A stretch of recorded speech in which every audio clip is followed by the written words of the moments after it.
जय श्री कृष्ण। राधे राधे। राधे सत्संग में सत्संग का रसपान करते सभी आत्मीयजनों, श्री वल्लभ की प्रेरणा से प्रेरित होकर राधे सत्संग में आज हम एक सुंदर आह्लादक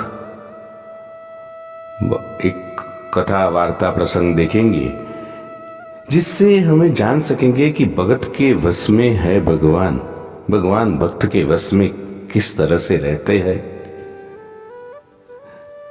लेकिन ये प्रसंग देखिए, उससे पूर्व अगर अपने राधे सत्संग चैनल को सब्सक्राइब न किया तो कर लेना, जिससे आपको हर सत्संग की जानकारी मिल सके। प्रियजनों, एक गरीब बालक था जो अनाथ था। एक दिन वो बालक एक संत के आश्रम में आया और बोला कि बाबा, आप सबन का ध्यान रखते हैं, मेरा इस दुनिया में कोई नहीं है, तो क्या मैं यहाँ आपके आश्रम में रह सकता हूँ? बालक की बात सुनकर वो संत बोले, बेटा तेरा नाम क्या है? उस बालक ने कहा, मेरा कोई नाम नहीं है। तब संत ने उस बालक का नाम रखा रामदास और बोले कि अब तुम यही आश्रम में रहना। रामदास वही रहने लगा और आश्रम के सारे काम भी करने लगा। उन संत की आयु अब 80 वर्ष की हो चुकी थी। एक दिन वो अपने शिष्यों से बोले कि मुझे तीर्थ यात्रा पर जाना है, तुम में से कौन कौन मेरे साथ चलेगा और कौन कौन आश्रम में रुकेगा? संत की ये बात सुनकर सारे शिष्य बोले कि हम तो आपके साथ चलेंगे, क्योंकि उनको पता नहीं था कि यहां आश्रम में रुकेंगे तो सारा काम करना पड़े या नहीं। लेकिन वो जरूरी था कि आश्रम में रुके तो सारा काम उनको करना ही पड़े। इसलिए वो सभी बोले कि हम तो आपके साथ तीर्थ यात्रा पर चलेंगे। अब संत सोच में पड़ गया कि साथ ले जाए और किसे न ले जाए, क्योंकि आश्रम पर किसी का रुकना भी जरूरी था।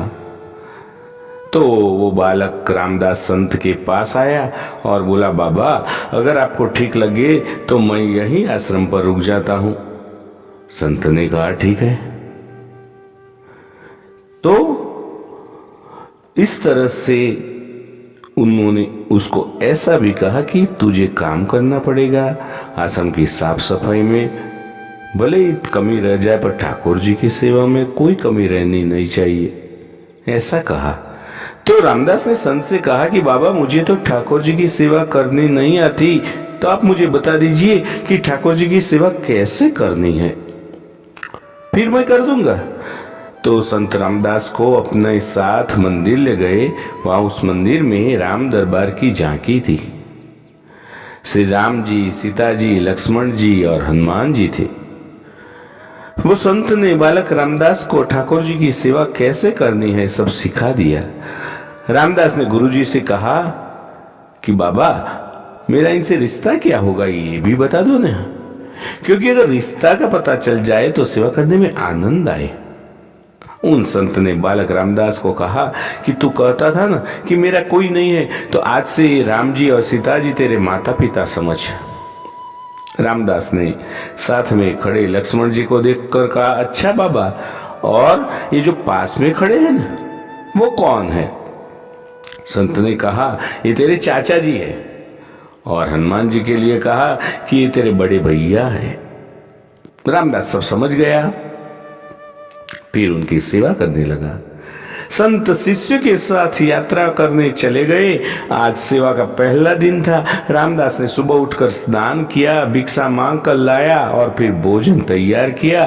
फिर भगवान को भोग लगाने के लिए मंदिर आया। रामदास ने श्री राम, सीता, लक्ष्मण और हनुमान जी के आगे एक एक थाली रख दी और बोला, अब पहले आप खाओ फिर मैं खाऊंगा। रामदास को लगा कि सच में भगवान बैठकर खाएंगे। बहुत देर हो गई, रोटी तो वैसे की वैसे ही देखी। तब बालक रामदास ने सोचा कि नया नया रिश्ता बना है ना, शर्मा रहे लगते हैं। रामदास ने पर्दा लगा दिया। बाद में खोलकर देखा तब भी खाना वैसे का वैसा पड़ा था।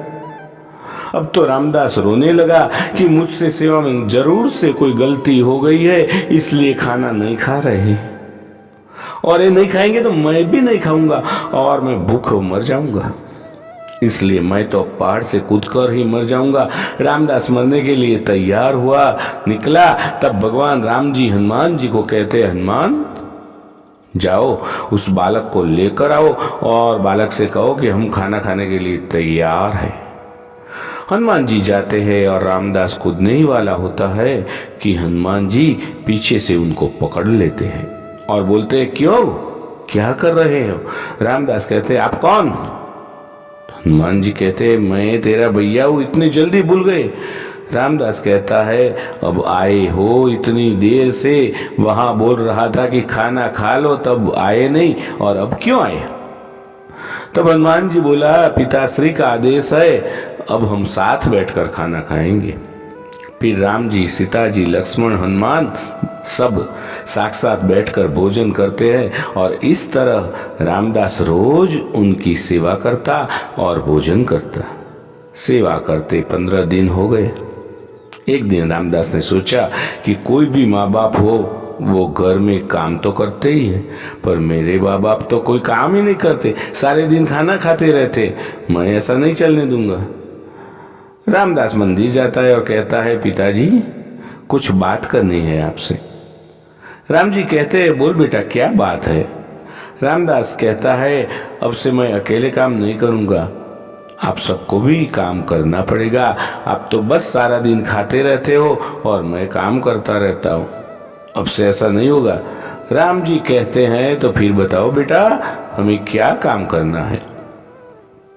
तो रामदास ने कहा, माता जी सीता जी अब से रसोई आपके हवाले, और चाचा जी लक्ष्मण जी आप सब्जी वब्जी तोड़ कर लाओ, और भैया हनुमान जी आप लकड़ियां लाएंगे, और पिताजी आप पत्तल बनाएंगे। सबन के कहा, ठीक है ठीक है। अब सभी साथ मिलकर काम करते हुए एक परिवार की तरह रहने लगे। एक दिन वो संत जब तीर्थ यात्रा से लौटे तो सीधा मंदिर में गया और देखा कि मंदिर से प्रतिमाएं गायब है। संत ने सोचा कि रामदास ने प्रतिमा बेच तो नहीं डाली। संत ने रामदास को बुलाया, पूछा, भगवान कहाँ गए? रामदास भी अकड़ कर बोला कि मुझे क्या पता, रसोई में कहीं काम कर रहे होंगे। संत बोले, क्या बोल रहा है? रामदास ने कहा, बाबा मैं सच ही बोल रहा हूं, जब से आप गए ना ये चारों काम में ऐसे लगे हुए हैं। वो संत भागकर रसोई में गए और सिर्फ एक झलक देखी कि सीता जी भोजन बना रही है, तो राम जी पत्तल बना रहे हैं, और फिर वो गायब हो गए और मंदिर में विराजमान हो गए। संत रामदास के पास गए और बोले, आज तुमने मुझे मेरे ठाकुर का दर्शन कराया, तू धन्य है धन्य है। और संत ने रो रो कर रामदास के पैर पकड़ लिए। तो प्रियजनों, कहने का अर्थ यही है कि ठाकुर जी तो आज भी तैयार है दर्शन देने के लिए, पर कोई रामदास जैसा भक्त भी तो होना ही चाहिए। राम जी हमारे बापू, सीता जी मेरी मैया है, लक्ष्मण जी है, चाचा हमारे हनुमान जी मेरे भैया है। ऐसा स्वीकारने के लिए भी तैयार तो होना ही चाहिए। जो आप ठाकुर जी के लिए इतना करो, इतना संबंध करो, तो जरूर ठाकुर जी आज भी दर्शन देने के लिए तैयार है। तो इसके साथ ही आज के सत्संग को श्री वल्लभ के चरणों में समर्पित करके अत्रे विराम दें। फिर मिलेंगे राधे सत्संग में नए सत्संग के साथ। जय श्री कृष्ण। राधे राधे।